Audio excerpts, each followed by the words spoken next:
how to turn off Spotify shuffle play. So let's see in this video. Before moving forward, make sure to like this video and subscribe our channel. So let's begin. First of all, you have to open up your Spotify application on your mobile device.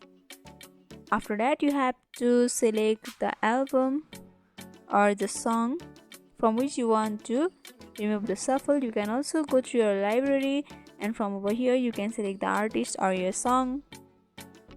After selecting the song, you'll be able to see the various settings in the left lower side and right lower side. In some of the device, there will be a arrow-like option beside the heart, but that depends upon your device.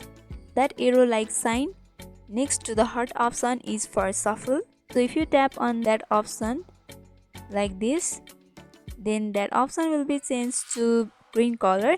That means the shuffle play is started. And if you once again tap on that, then that will change to white, which means the shuffle play is stopped or turned off. And by following that simple step, you can turn off Spotify shuffle play. So hope this video was helpful. Don't forget to like, comment, share and subscribe our channel for more videos like this. Thanks for watching.